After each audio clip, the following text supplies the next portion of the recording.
Luke Hughes has signed a 7-year, $63 million contract with the Devils, carrying an average annual value of $9 million, tied for highest on the team with Dougie Hamilton. This $9 million cap hit $1 million more annually than his brother Jack Hughes. New Jersey's young defenseman had 44 points in 71 games last season. Right on.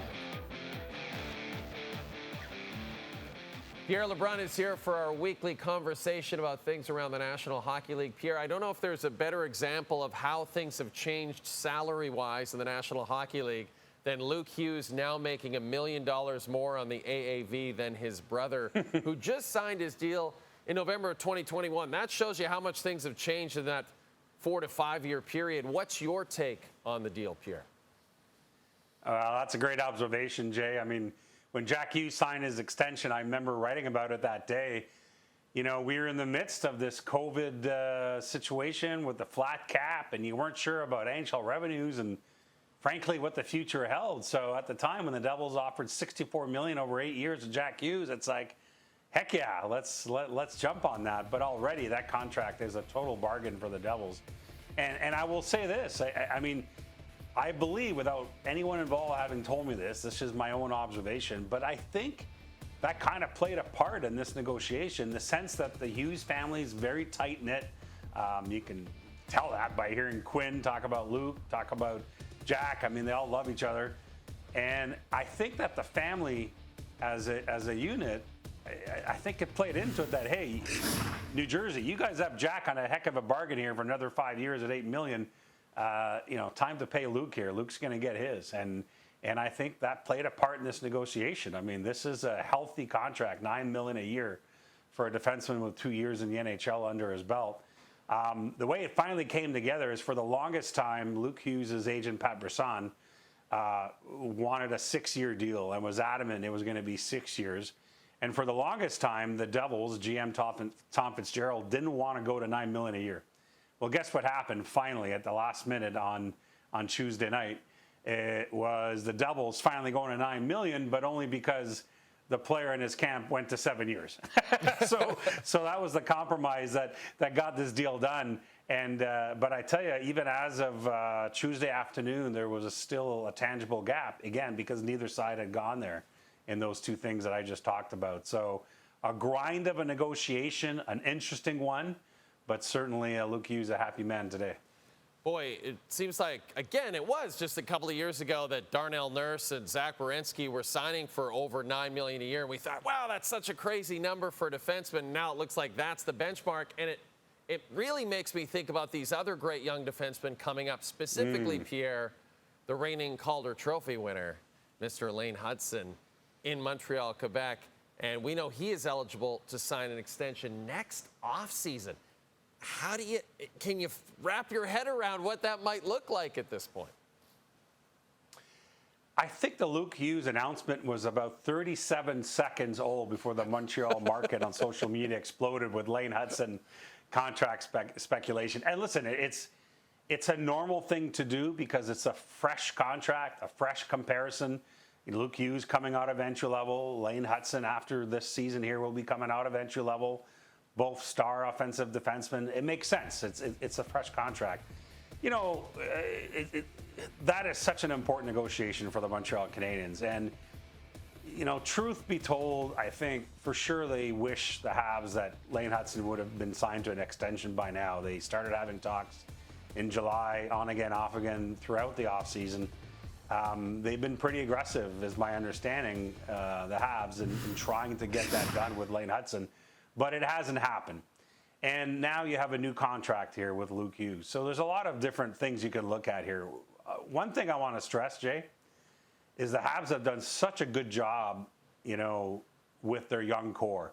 You know, you look at Suzuki and Slafkovsky and Caulfield and Caden Guhle, a lot of good contracts here. This team is on the up, and it's got a good salary cap culture, and they want to continue that. So you know where I'm going here.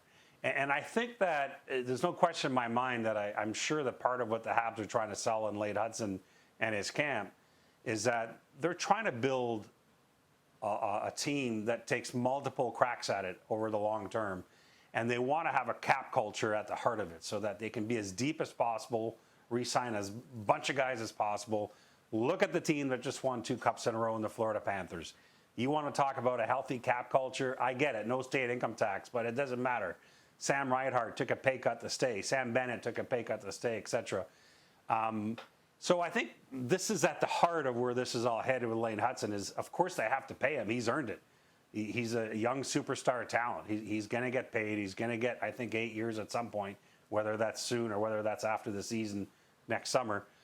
But what number makes sense so that the Canadiens can continue sort of this cap culture that they're trying to curate? And that, to me, is at the heart of all this.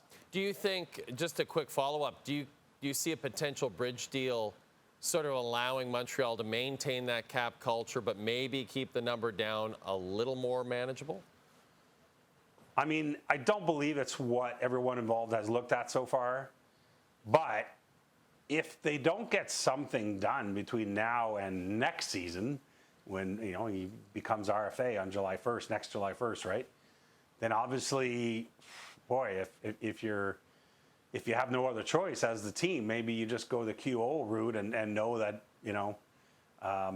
that he signed for another year, and then you punt the ball down the road again. That's not the goal here, I don't think, for the Montreal Canadiens. The goal is to sign Lane Hutson whenever possible to a long-term extension. I just can't tell you if and when that's going to happen. Speaking of long-term deals, Kirill Kaprizov signed that massive record-breaking deal on Tuesday with the Wild. What's been the reaction around the league, Pierre, as the numbers have started to set in? Oof.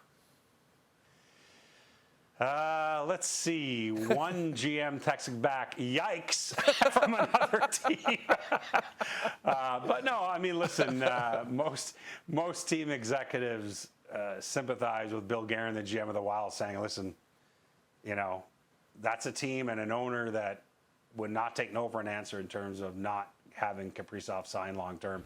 Kaprizov had the Minnesota Wild over a barrel. When you're rejecting $16 million a year with confidence that you're still going to sign, that you have all the leverage. And that's exactly what happened. And the reality now is, especially when talking to agents yesterday, as one agent put it, the gravitational pull of this contract now, the agents are licking their lips because they feel that finally this is the massive contract that legitimizes what everyone's been talking about all summer between agents and teams. The cap is going up. Elite players are going to jump up in a major way here, and it just so happens Kaprizov's the first one to do it in a meaningful way. There's no question there are people who feel that even though it's a unique situation where Minnesota had to overpay to keep their guy because Minnesota doesn't really attract UFAs, Jay, that it still is a number on the board. And now when you're the agent for another big-time UFA in the next few years, you're allowed to use that as a comp. That's out there now. And the sense that I got from a number of agents is watch out. They're all going to want to back that up now in their own negotiations. No question about it. Let's talk about Connor Ingram. Clears waivers last week with the Utah Mammoth, gets traded to the Edmonton Oilers on Tuesday. Utah retains some salary. Ingram's expected to go to Bakersfield in the American Hockey League. But at the end of the day, this is a fan base, Pierre, that wanted to improve the goaltending. Nothing really happened on that front throughout the summer. How do you see this playing out? Is this Connor Ingram a legitimate contender for a #1 spot in Edmonton, or just a little insurance in this day and age when everybody needs to carry 3 goaltenders? Well, I think it's a zero-risk move that has a chance to be brilliant, and at worst has a chance to be something we don't talk about but doesn't hurt the Oilers. So why not? Yeah. It's a total flyer that doesn't cost the Oilers. It didn't cost them on the acquisition price, future considerations, i.e. Nothing. And B, with Utah retaining $800,000 a year, the Oilers have zero cap hit at the NHL level right now with him going to the AHL. And C, if they decide to swap Calvin Pickard and Connor Ingram at some point this year, there's like a $100,000 difference between the two players. So the math works. It's a flyer on a guy that 2 years ago had 23 wins in Arizona and a 906, 907 save percentage. Why not if you're the Edmonton Oilers? That's exactly the kind of gamble that they should be making. It gives themselves depth instead of, and I think Stan Bowman said this to the media on Wednesday, instead of getting into mid-November and you have an injury in goal or you're struggling in goal, and guess what? there's no goalie handouts in the middle of the season once the year goes on. So I love this move because there's zero risk and there's a chance that it makes the Oilers look really good. Maybe the biggest story of the training camp is the fact that Sasha Barkov is out for the entire regular season at minimum. Jeez. That means he'll miss the Olympics as well. You have spoken to a number of Finnish players for The Athletic and a piece you're doing about Barkov. And how are they feeling right now? We're months away from the Olympics, but they're not going to be without who would likely be their captain. There's no question he would be their captain. I spoke with Mikko Rantanen on Tuesday, Jay, and he said, listen, he would have been our leader, our captain. Number one is how sad they all are as teammates for Sasha Barkov, who's so popular in that Finnish dressing room, just like he's so popular in the Florida Panthers dressing room. You know, this is a guy, the more you hear stories about Alexander Barkov spending time around the Panthers like I have the last few years with their cup runs, this is way more than the hockey player. This guy is some kind of dude in terms of his generosity, the way he treats people. This is a major story, and I still feel it hasn't gotten enough attention for how it's rocked the Florida Panthers and rocked Finnish Olympic team. Having said that, I think there's a chance for a great story here. And speaking to Mikko Rantanen and Jari Lettinen's the GM of Finland, that's the Finnish mentality is come together and prove everyone wrong, right? I mean, this is a team that at best on best from Nagano on has won 3 bronze and a silver in the Olympics that NHL players have participated in, something that Mikko Rantanen pointed to, by the way, in our interview. So they view this as a great opportunity to sort of galvanize the rest of the team and show everyone that just because they lost Barkov doesn't mean they can't go and medal again in Milan. I will say this for the Florida Panthers. A conversation I had with Bill Zito, the GM, last weekend, they're going to look under every rock from here to the March 6th trade deadline, Jay. Yeah. Under every rock. And as long as their team stays competitive, which they absolutely believe they will with the depth they have still, I could see him going big game hunting to try and add a piece before March 6th because they believe they still have the goods. Matthew Tkachuk will eventually be back to take another run here, and Barkov could be back in the playoffs. So Florida Panthers haven't put up the white flag, I can tell you that.